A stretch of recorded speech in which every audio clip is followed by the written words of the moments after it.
Tallboys and Trackmasters is brought to you by Expert Exhaust. Expect more for your money. And by Cycle Mart, your motorcycle parts store.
What is going on, ladies and gentlemen, and welcome back to another episode of Tallboys and Trackmasters.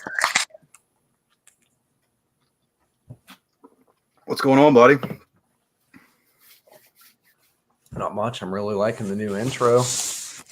Yeah, we got some of that sweet sponsorship money and was able to upgrade the stream a little bit. Yeah, so huge shout out to Right Cycle Works for getting our streaming service lined out. Yeah, them and StreamYard for having a sale today to make it a little bit better. So lucky. Shiloh did point out that you're not live, or we're not live on the FDSR page. It's on your personal page. Well, let me see here. It's supposed to be. I have to look into that. Hang on a minute there. I got time.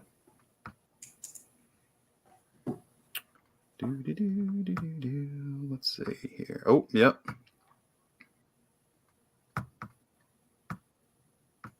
Let me fix that here real quick.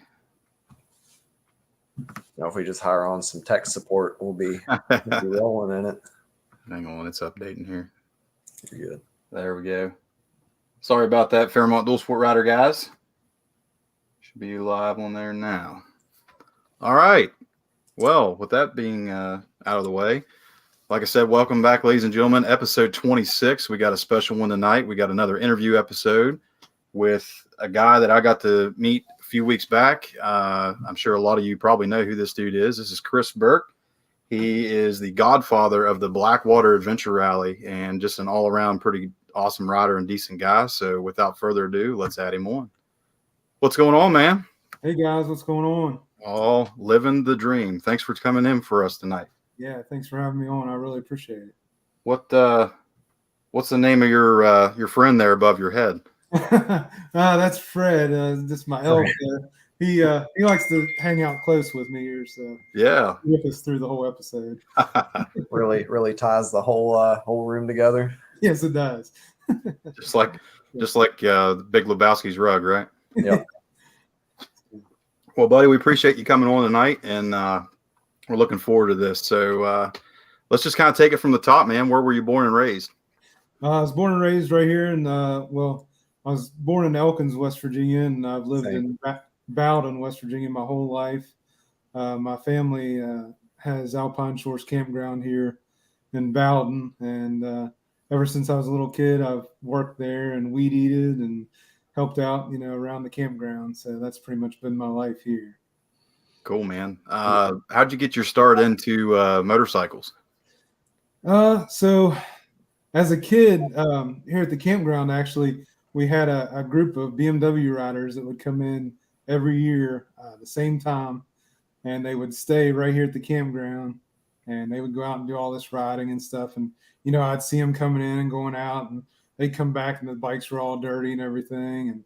And I was like, man, those guys are cool. I want to do something like that. And of course, we always went to the GNCC races. A lot of my friends raced and everything.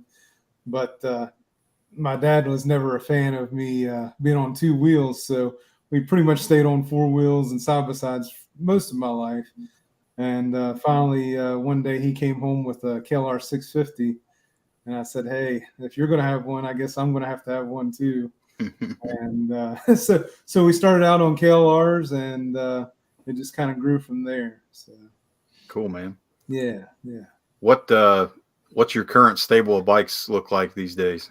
So we, my dad and I are pretty much best friends. So we do a lot of riding together. And right now, I currently have 16 KLR 650, and I've got a 2020 BMW 1250 GS Adventure, and I also have a 2021 Beta 500. So I got something to cover everything, you know. Yeah. I owned a Beta 500 for a while. I found it to be a little bit unwieldy in the woods with that much power, but man, if I lived out west or something like that, I'd be all about that bike. Yeah, it definitely has a lot of power, that's for sure. Yep. It I guess you're kind of the same thought school as a lot of us, where you can't really have one bike to do everything. You kind of need different bikes to do a little bit of every different kind of riding. Yes, I agree, definitely. Yeah. And then you go to the you see a new one come out on a commercial, or you get the email that says, hey, check out these new 24 models come out, and of course you got to have one more. So Start as long as the bank account allows cushions for quarters and figuring out what you can sell to get the next one. Exactly, that's me. So let's dive in a little bit more here. I know through the grapevine, some other people I've talked to, that your family has a lot to do with the Alpina Lodge. Let's talk about that first. Yeah. So my great grandmother and grandfather built it back in the early 1900s. The family started in Bemis, West Virginia, and they had the post office up there and a little store, and they built the Alpine Lodge, and they had their house across from it. They had a liquor store and gas pumps and everything, and it was always a booming place, throughout the years, and especially hunting season, and the OTR cavers and all that. They all like to come here and stay, and they would all camp out at the campground and everything. So it was really my great grandmother. Everybody called her Mrs. Dahmer. That was her name. And up until the day she died, she went up and down. There's about 20 stairs to her room upstairs, and every day she'd come down and she would work until she was about, I think it was a week from her 104th birthday before. Oh, wow. And so then after that, my grandma, her daughter, took over, and my uncle Mark, and they ran it for a long time. And of course, they're both gone now. And now John, the guy that's running it now, he has leased it from us. And I'll tell you what, he's amazing. He's brought it back to life. His food is incredible. He took care of us over last weekend when we did the mapping and the riding, the pre-riding last weekend. He set us up with a nice couple of rooms. He fed us a great meal. He allowed us to use the bar downstairs to hang out and chit chat in the evening. So it was really, really great. We really had a good time. So that's a really interesting origin story. I grew up in Elkins, so we spent a lot of time at the Alpine on the weekends and stuff, going out there for dinner and whatnot. So I'd always been curious as kind of the history of it. Yeah. Yep. Well, I know it seemed like Marcus Yonker took advantage of the food that night, from what I was told. Yeah, I think he had to work maybe double shifts this week for what he bought. I think he tried everything on the menu. So let's talk a little bit about maybe some of the different areas that you've ridden when you're doing your dual sport riding and stuff. What's some of your favorite trails or some of your favorite places around the state or even out of the state to go ride? So I think I'm very fortunate, and I think you guys are too. I think we live in a great area as far as trail riding and even adventure dual sport riding. I mean, there's just so much to ride. And to be honest with you, I've ridden it so much. I think I've probably ridden, 30,000 miles worth of trail here, year after year. And I love it all, but I'm starting to get a little burnt out here. So I've branched out a little bit. We've been up north to Niagara Falls, those areas. And we go to a couple different events, Soggy Bottom being one of my favorite ones. And I definitely want to make it up to your guys' event one of these years. And but my favorite my dad and I went out 2 years ago to Colorado, and we stayed at the Ouray KOA, and we did a lot of research, YouTube mostly, for about a year, and we stayed out there 2 weeks, and we rode the Alpine Loop and all the other trails. Black Bear Pass was like our big unicorn that we had to crown, and we knocked it out and even went back for a second run. Nice. But my most favorite trail out there was Imogene Pass, and it's the highest pass out there, and just so beautiful when you get on top. It almost looks like you're in Mars. I mean, it's just beautiful. But I just to me, dual sport adventure riding is always about exploring and seeing something new. That's what I love about it. You know, when you ride into this new area and you see something really cool or something new, or find a really great trail, that's what I love about it. That's the adrenaline rush for me. Oh, same with us, man. Yeah, Colorado is a bucket list riding area for a lot of people in our group. That's definitely somewhere I'd like to go see at some point in my life. absolutely. Especially Imogene Pass, Black Bear, Engineers Pass, Yep. Pretty much the whole gamut. Yep. And honestly, it's not that expensive. You know, we created a toy hauler out of a short box trailer. We hauled the bikes out. We took them out and stayed in that. It was like $700 for the week to camp there. So basically just food and gas. I mean, so really it's not that expensive. So, you know, if you get the chance, definitely get out there and give it a shot. Our mutual buddy, old Chad Johnson's trying to put together something and take us up into Idaho next year. He's really wanting to do so. He's trying to encourage us to do some pretty serious stuff with that trip. Yeah. I think we'll be able to, though. Gonna be a good time. Oh yeah, for sure. Yeah, that's a good point. I don't think people realize that, you know, you look at what we do and what other people do, and you think that sense of adventure is super expensive, but it's really not, man. And there's so much stuff around close to your house just to be able to get out on and enjoy and have fun on. Absolutely. No, that's just like about 2 weeks ago, I was out and Brian Holmes from Infamous Adventure Routes was telling me about this place called Smoke Camp. And I thought for sure that I had seen everything and all the beauty that I could see in this area.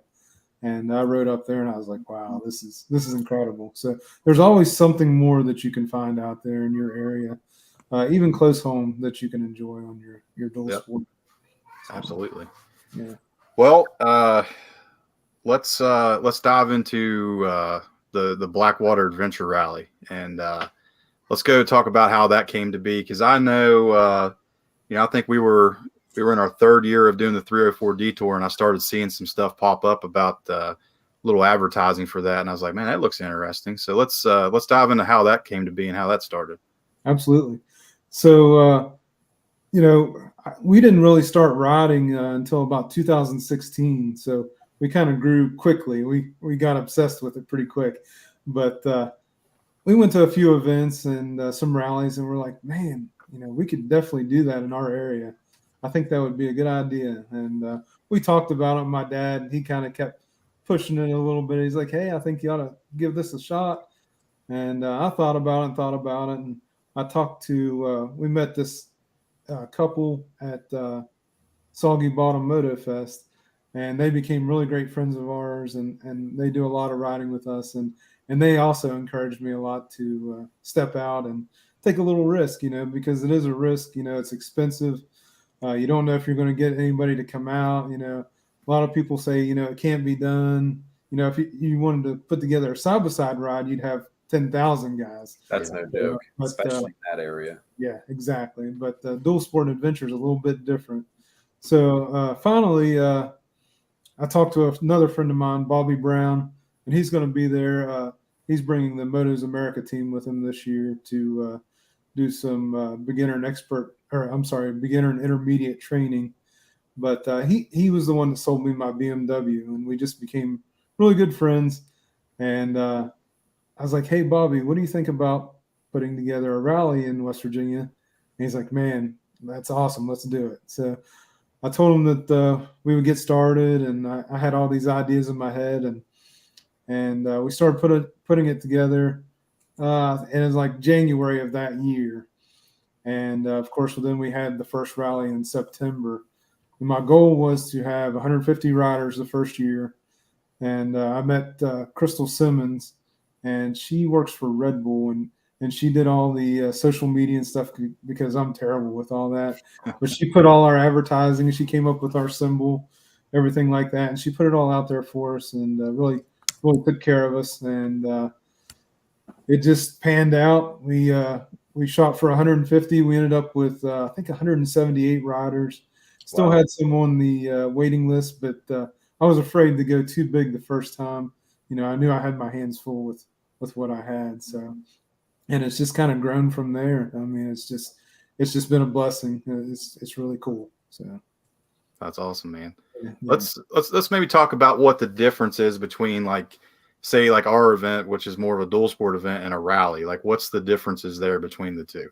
Yeah. So it looks like your event, you guys you camp out and everything, but it looks like you have a hard loop and like maybe an easier loop. So with our rally, what we do is it's kind of growing now. It started out as a 3-day event. Now it's a 4-day event. And what we do is we have a base camp, and they come and camp out, and they stay for Thursday night through Sunday. And we feed them 5 catered meals, starting with Friday night's dinner through Sunday morning's breakfast. We have live concerts. We have adventure training guys coming in to train during the day for those that sign up.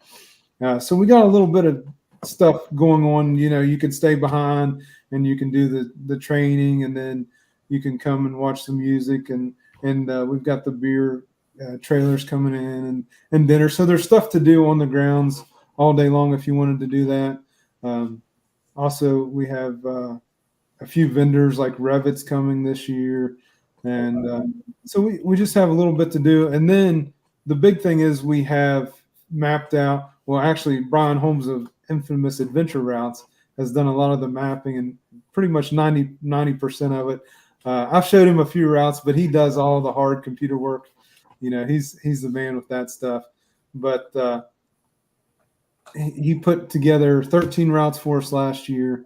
And what those guys do is they plug those GPX tracks into their GPS, and we send out the descriptions of each route so they know exactly what they're getting into on each route. And the routes range between 80 and 200 miles, and anywhere from paved adventures to gravel adventures with a lot of scenic things to look at, overlooks, waterfalls.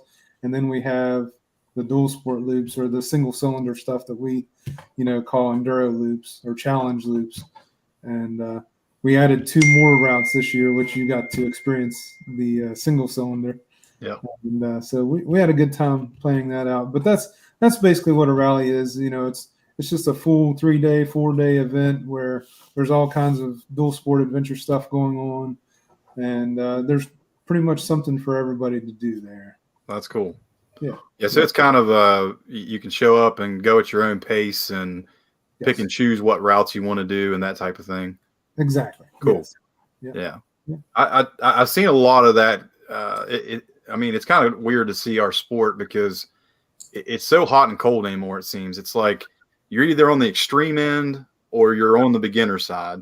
Right. And trying to put together something that's fun for everybody is a challenge these days, because it seems like you never can please everybody. You get like our rides. I feel like it's becoming more of a single cylinder 2-stroke fest. We have, I think half the guys that showed up to our ride was all 2-stroke riders this year. It's insane. So at first it was noticing more and more orange in the crowd. It was noticing more and more KTM showing up. And then last year to this year, it's not just KTMs, it's 2-stroke KTMs, 2-stroke betas. A lot of the more hardcore guys seem to be gravitating towards what we're putting together for the hard loop. Right. yeah, it's crazy. Everybody's definition of dual sport or adventure riding seems to be different, whoever you talk to. It does, yeah. And I've talked to a few different guys, and they talked about setting up some kind of network to where we can set up things to where it shows, this is exactly what a hard loop means, or this is exactly what a dual sport loop is, or an adventure loop. that way everybody's kind of on the same page. Yeah, it's just something that everybody's been talking about, is trying to find a network so everybody uses the same language Yeah. in their routes. Yeah. Something like that. So Yeah. Well, man, I gotta say, hats off to you for what you guys do, because we know exactly what it takes to do something like this. And I don't think a lot of people that show up realize just all the behind the scenes work that goes into putting on any type of event. And it's good for me to see, at least, that we have more events happening in West Virginia, because to me, this is dual sport paradise, and there really isn't a whole lot of events. I know, they used to do the Stolen Pig Rally down in Matewan and Hatfield-McCoy territory, and Don McCoy had a really bad heart attack, and COVID happened, and it was like there really wasn't anything happening in West Virginia, which is kind of sad, honestly. Right. Yeah. It definitely is a challenge. The organizing is one thing, and then you're like me, I'm dealing with 300 people plus staff.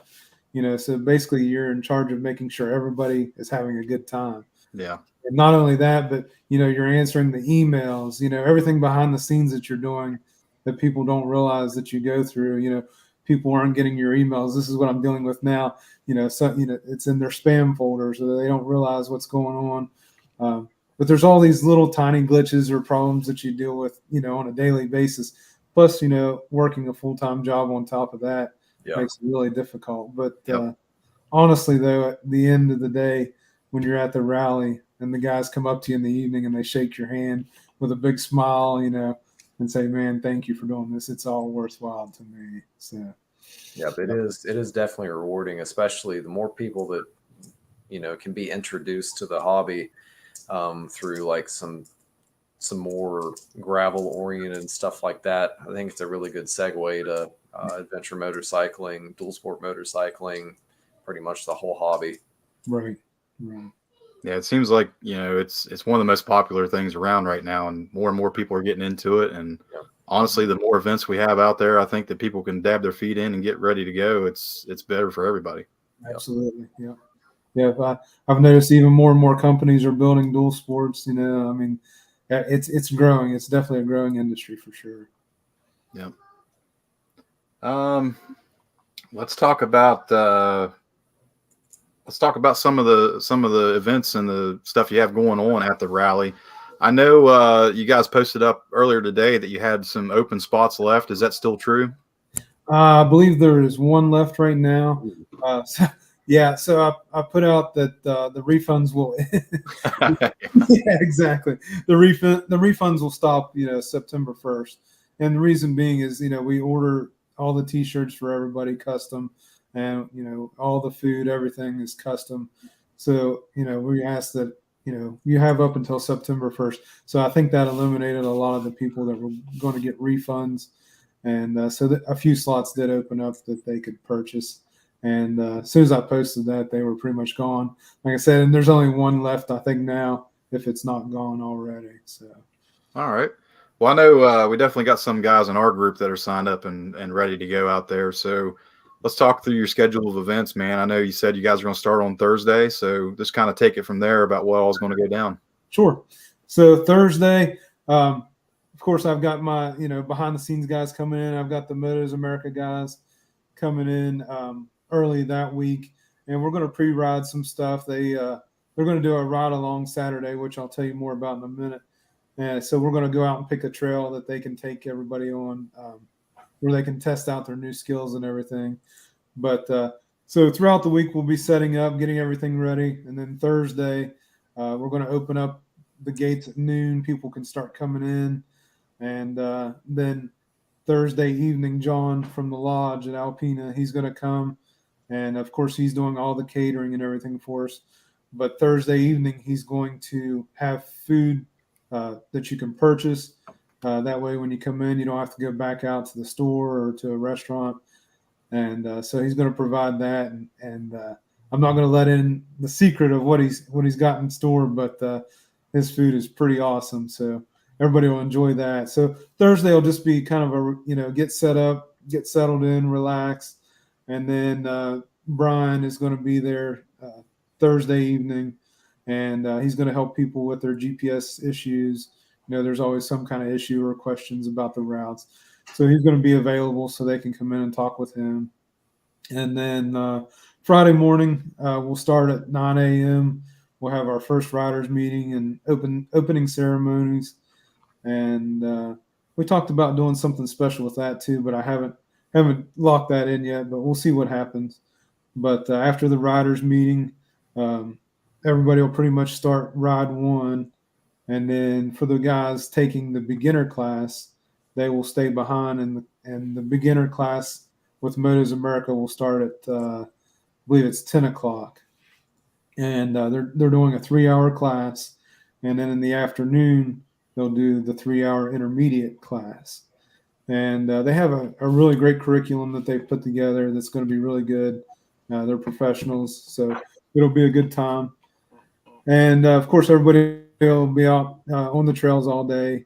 And for the guys staying behind, Brian's going to put together a short loop for those guys, a half-a-day loop, so they can go out and ride instead of just sitting around or, staying on the grounds. At least they can get out and see what it's about around here in West Virginia.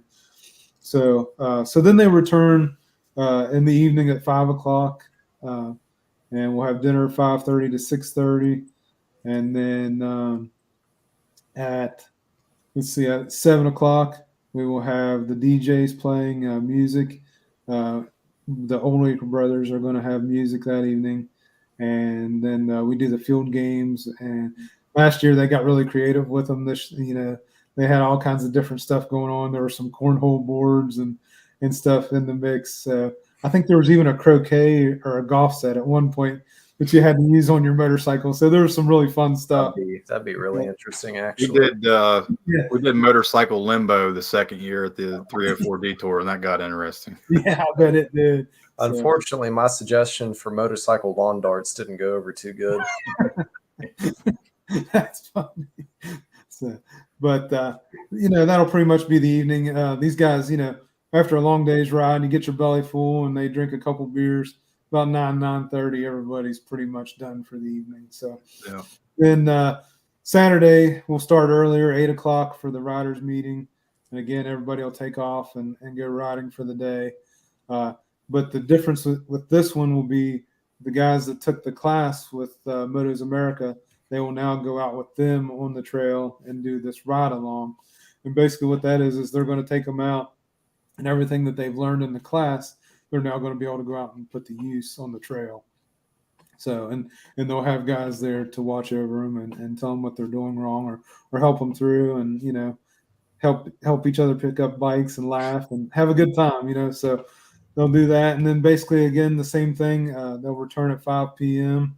and we'll have dinner 5:30, 6:30. And then we'll have a live band Saturday night. Michael Bonnet and River's Edge will be there to play, and they were there last year as well, and they're really, really good. We really enjoyed them. Everybody was asking for them to come back, so they're back again this year.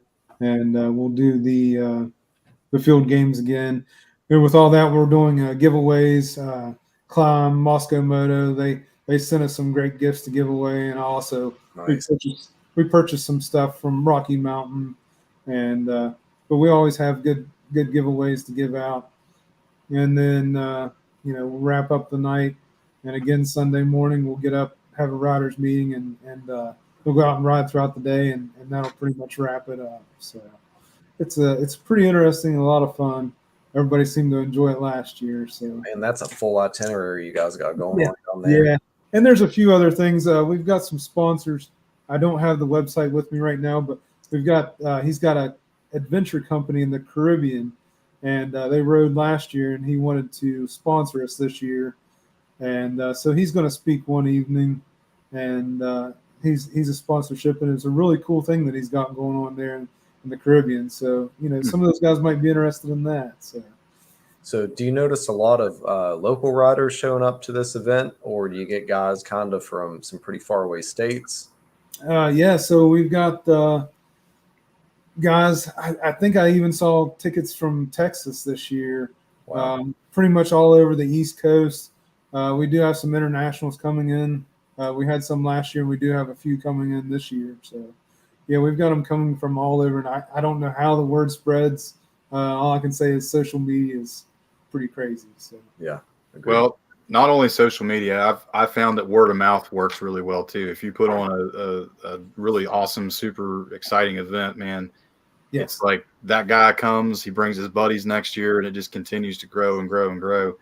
But I understand, capping it off like you do at a certain point, because it just gets to the point where it's uncontrollable. And It does. like our event too, we capped it off at 125 this year, and we met that quota. And I mean, our stuff's a little more like, single file, like you have a route, this is the route you're going to do. But, I was a sweep rider on that, and it took a long time to get a lot of these guys back to camp at the end of the day. So, man, any more than what we got, I think would be just a little bit too much to handle. And, like you said, man, just everybody working a full-time job and trying to put this on at the same time. It's a huge undertaking. It's a labor of love at the end of the day.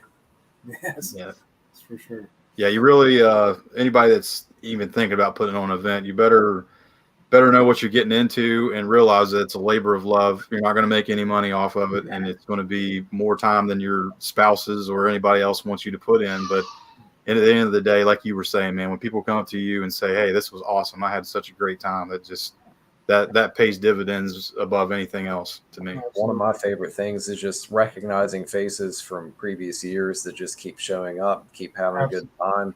And, that's something that's really special in my opinion. Yep. Yeah, sure is. That is great. So.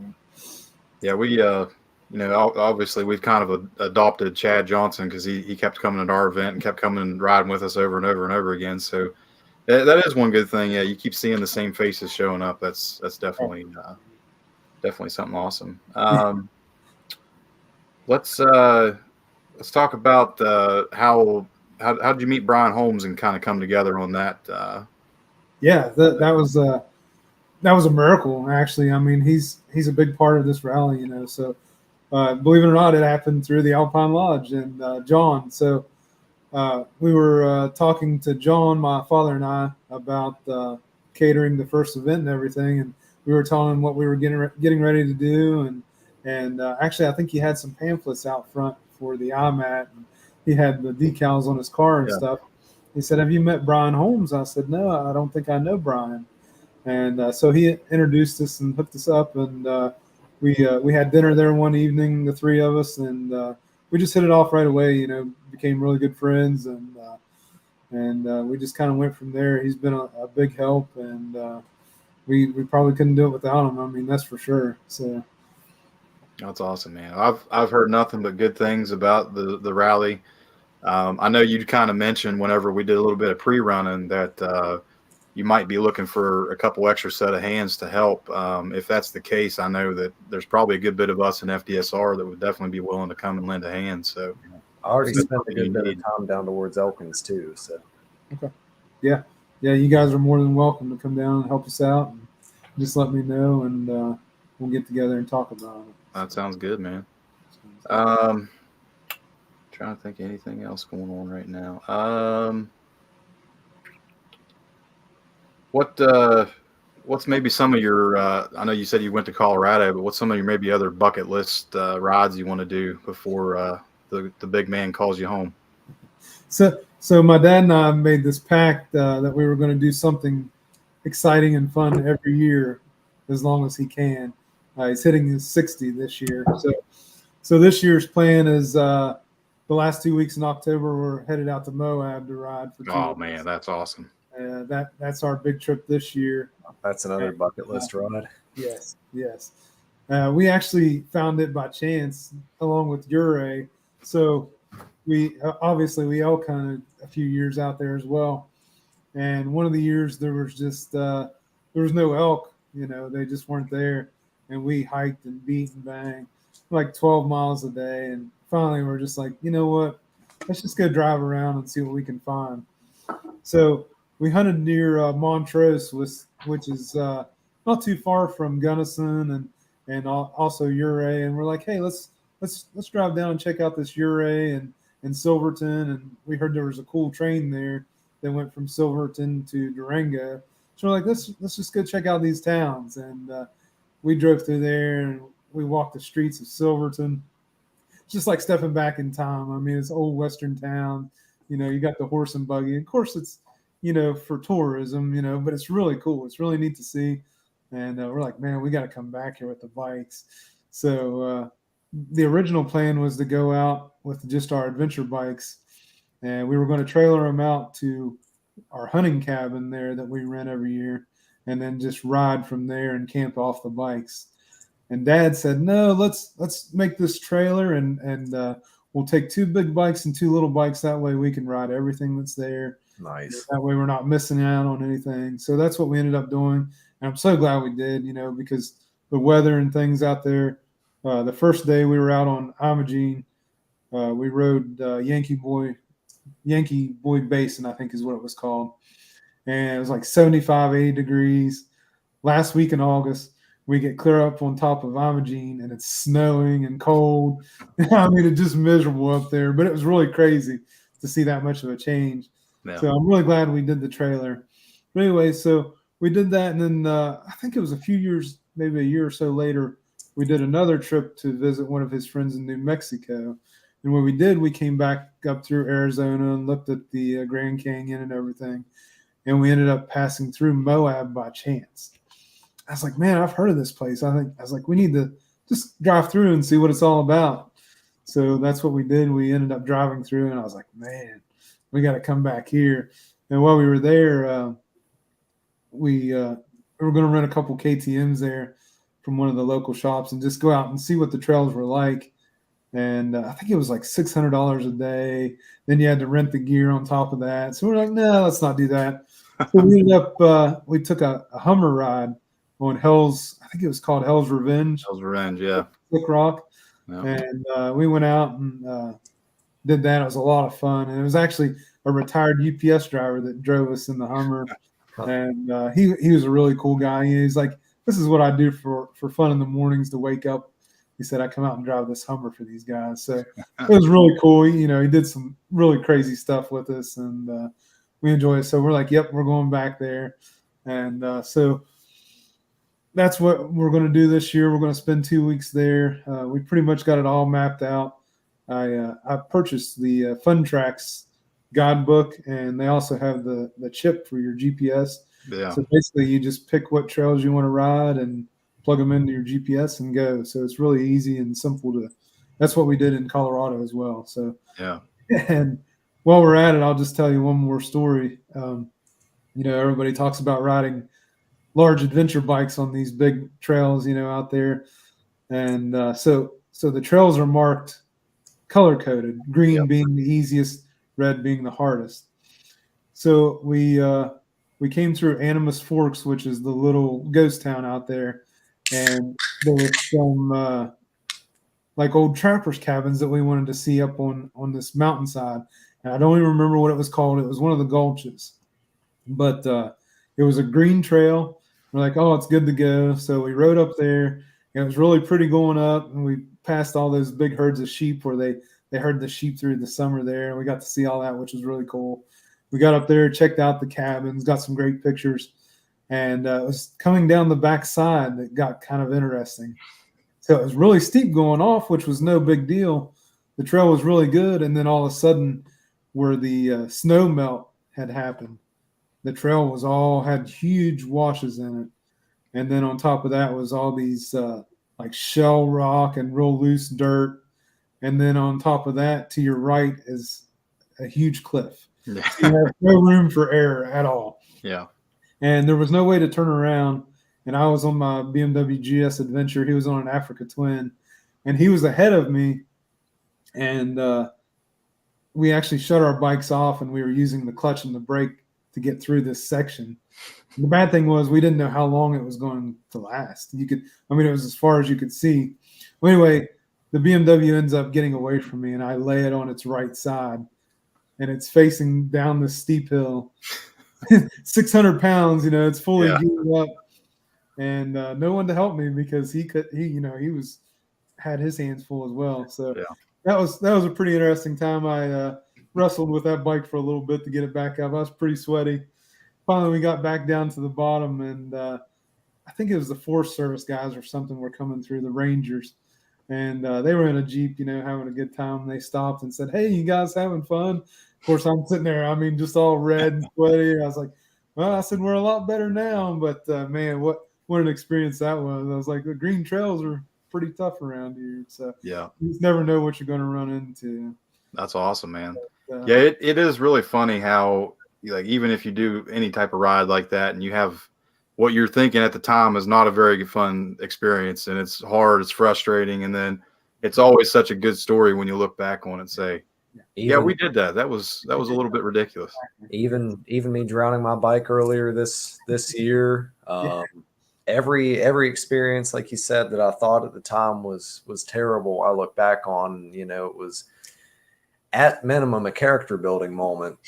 absolutely. But most of the time they're pretty fond memories. Yes. I actually went to Platoro, Colorado, and stayed for a week in 2017, and I hadn't started riding at that point, but I got around these ghost towns, these passes, and all these mountainsides and stuff, these trails, and it was like an idea in my head. I want to come back at some point when I could ride like an adventure motorcycle or a dual sport and have a chance to camp at some of these ghost town sites. So hopefully at some point before I leave this rock, I'll get a chance to make it out there and do that, because that's something I've wanted to do for ever since I've been out there.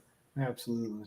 Yeah, I was telling Chris and the guys there when we was doing our little pre-ride there a couple weekends back that we got to the hole where you drown the 350 out in. I was like, yeah, this one's kind of deep. My buddy submarined that 350 in that one. That's where I got the nickname of Aquaman from Bill Wright. And I forgot one piece of advice. It's don't baby mud holes if you're going to go do it. Hold it wide open, keep that bow wave going, because that's what got me was going too slow and having water come up in the air box. But good time.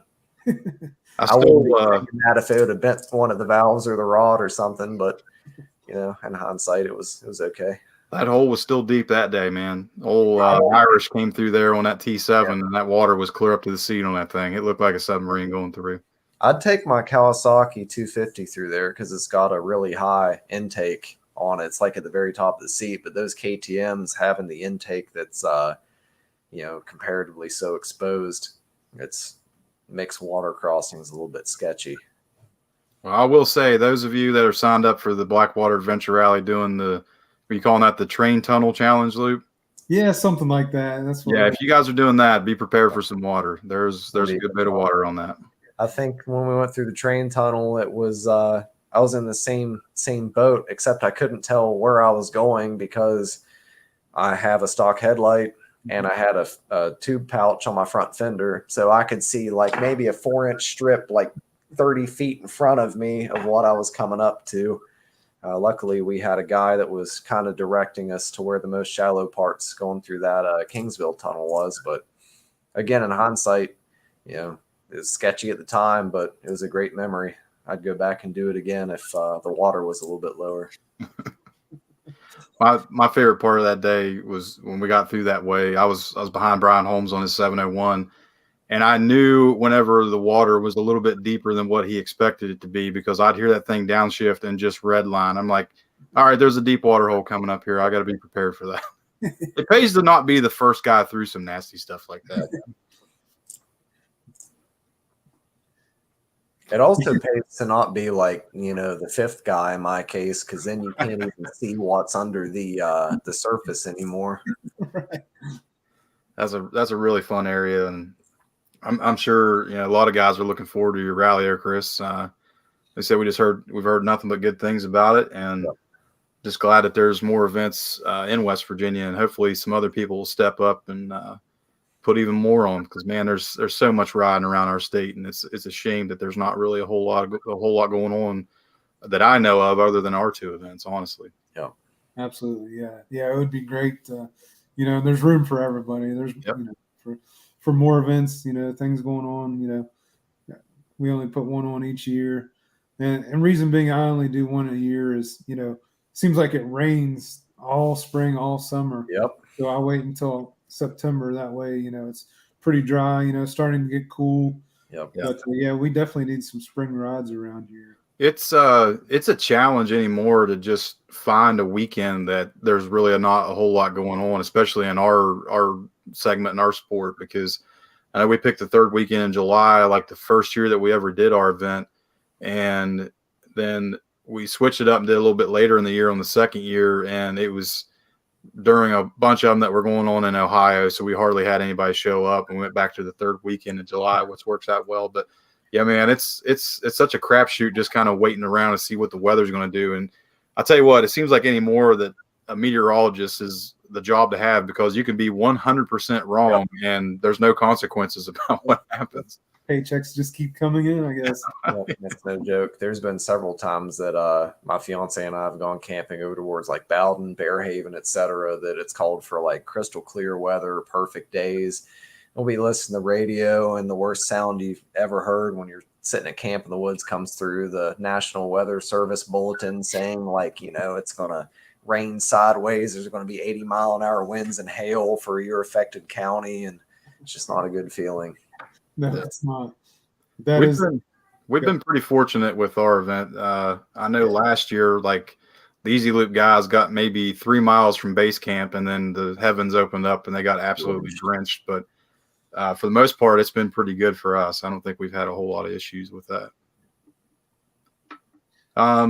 Anything else you can think of you want to talk about for the rally coming up, or anything else going on in your life? No, I think that's pretty much it. I just want to thank everybody that's purchased tickets and that's coming out this year.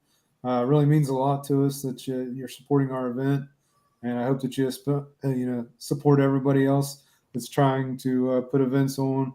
The Fairmont Dual Sport guys, I appreciate you guys having me out, and I really, really look forward to trying out your event next year. So yeah, we'd love to have you.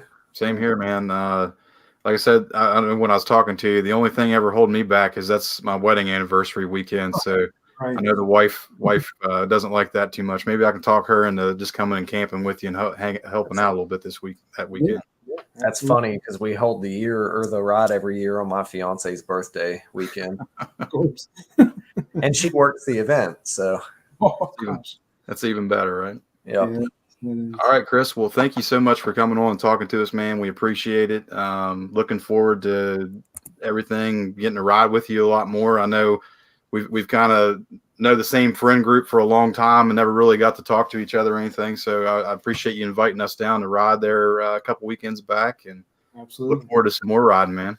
Yep. We'll have to get together and just go out and do some riding. So sounds like a plan, buddy. Well, thank you so much for coming on tonight, and we'll see you next time. All right. Take care. Thanks, buddy. Thank you. Well, that was awesome.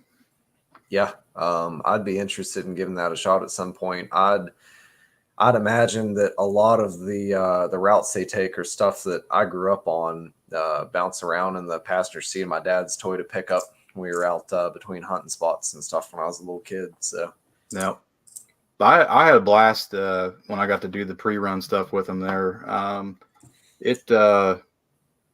It was definitely watery, and I love crossings and stuff. That's right up my alley. So it's definitely a good time. Well, you know me, Aquaman. No hole too deep. Is that your life motto or just your riding motto? We won't get into the life motto. We want to keep this monetized. Well, we got sponsors now. But I was cracking up. I put together that little sponsor video thing earlier, and I sent it to my old man. I said, "Hey, you're a sponsor of TNT now, whether you know it or not." And he said, "You sound like that Joel Elmore guy that used to do the Hot Rod magazine, the Hot Rod TV shows on Spike TV." I was like, "Yeah, I kind of do. That's fine." You need to get like the movie trailer voice, like, "In a world where exhaust repairs are too costly." I used to always love we'll have to go there and shoot a promo. We can do that. I always used to love the old videos of like the monster truck commercials and stuff where they'd be down in Charleston or whatever, and it would be at the end, it would always say, "We'll sell you the whole seat, but you only need the edge. Sunday, Sunday, Sunday." Oh, what a trip. But I was going to say, man, having grown up in Elkins and spent a lot of time jeeping around Elkins and stuff before stuff got progressively more closed up, there's so much good riding over there, especially if you're big into gravel, just covering distance. One of the best rides I ever went on was by myself last summer. I took a week off when I was between jobs and just camped out on National Forest and rode every day for a week. And yeah, it was fantastic. Just no schedule, go wherever. And yeah, I don't think people realize just how much there is to be ridden over on Mon National Forest. Man, it's like, and then up past Durban, and then just anywhere that you can think. There's trails that go all over up there. well, it's kind of crazy when you think about just how much mileage and distance you can cover in a short amount of time. Like, that train tunnel loop that we went and did, me and Sean and Nick, unfortunately couldn't make it there at the beginning, but it was 106 miles, but it still took us 55 miles to get to the start where those guys were at. So, I was home by 4 or 5 o'clock that evening after leaving at 7, and there was an easy 250 miles really quickly. Yep. I got about 4,000 miles on my KTM now. I'd argue that close to 1,000 of those were spent on that week that I just went around. I'd be putting 200 miles on it in a day, just out there. Like all these roads that I'd driven past that I'd always wondered where they went. I'd just go and check them out. They were timbering a lot at that point in time on National Forest, so a lot of the gates and stuff were open. You could go check all that stuff out. Going up towards was it Aurora? I went out that way. We went up towards like Durban, Cass. And there's just so much riding out there. That's really a trip I'd like to do again at some point. Yeah. The only question I have is, you're covering that much distance. Where in the hell did you put all the Motul oil to do your oil changes on that KTM at? Well, I'll tell you what, a liter of oil is not near as easy to store as a couple of valve shims. No, if I had a do-over, I'd probably take my Kawasaki just for ease of maintenance and all that. But yeah, covering that many miles at 40 to 50 miles, and I mean, doing the speed limit that's posted on Mon National Forest Service roads, only logged about 20 to 25 hours on the oil in that span of time. Yeah, but it is the downside owning a KTM is the maintenance intervals, but the maintenance intervals. They're fun bikes otherwise. But yeah, I'm really glad to see something like that going on over there. I like to see public resources get utilized, and I think that's a great utilization for all that's available over in that area, because it is truly fantastic. So what we have here in like hard trail that's publicly available, they have over there in like adventure route that's publicly available. Yeah.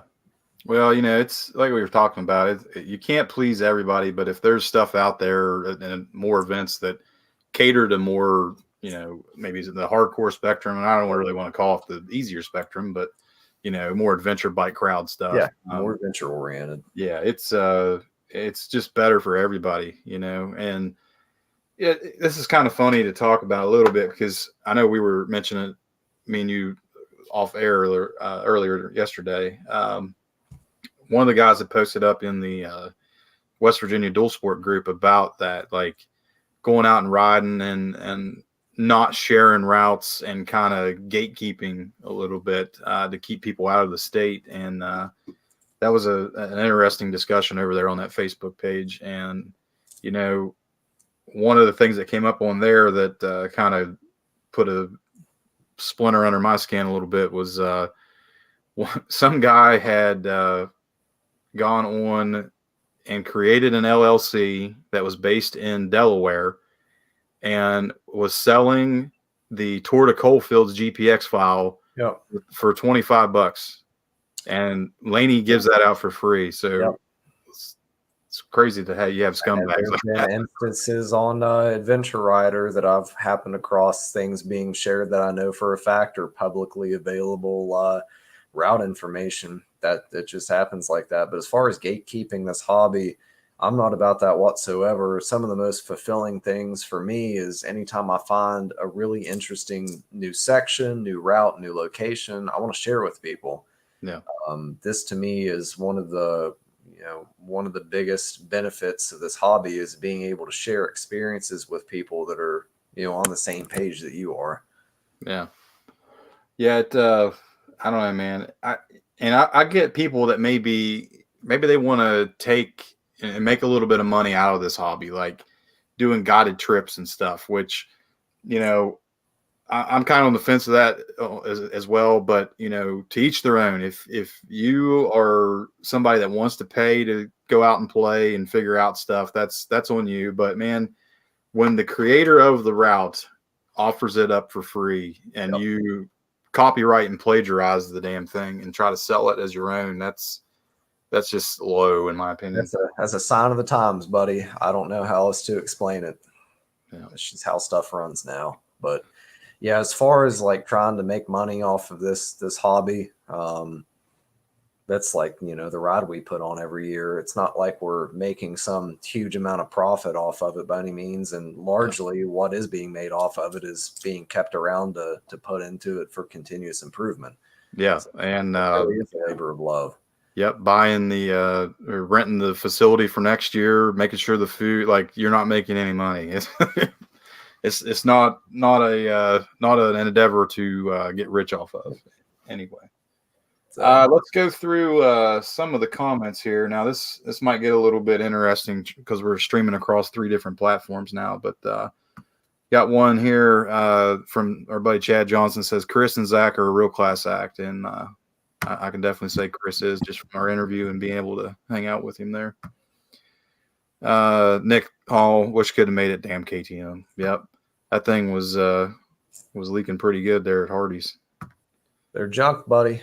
I think that was Sean, or one of the guys asked what happened to KTM. He said that the countershaft seal was leaking. I was kind of chuckling off camera. I got a text message from Marcus Yonker, who said, "I can't believe that I called him out like that when he was eating at the lodge." That's funny. I said that he'd ordered, it was like steak, lobster, crab cakes. It sounded like enough stuff to feed a small Vietnamese family. Trying to put the chef's kid through college. Yeah. Man. You can't bust each other's balls. What else can you do? I can't wait to get out and do some more riding where we stop somewhere for food, because that's half the fun, is eating too much and then trying to ride home. As long as you order food before Chad Johnson does. Chad Johnson will eat your food. He will laugh in your face about it. He will wear a Burger King crown on his head and be cranky. I don't understand how somebody be cranky with something like that. I mean, that's such a prestigious status to find yourself in. Well, I think we've BS'd long enough here. We want to thank Chris for coming on. Like I said, thanks for everybody tuning in tonight. Hopefully the stream looks a little bit better and it's a little more streamlined now. And we'll look forward to seeing you guys again next Tuesday. I got some ideas for some episodes and we'll talk to you about off camera. Cool. Something that I think will be pretty good. And then, hey, we got the Brandywine ride coming up, man. I'm excited. Can't come soon enough, buddy. Yep, I'm excited. I can't wait to drink some Tallboys with my buddies. Well, have some beers with the boys. I'm tuned in. Thorn Springs Park is going to be overrun by PBR cans. The likes of which they've never seen before. All right, y'all. Thanks for tuning in, and we'll catch you next week. Thanks again. Yep. See you guys. Thanks.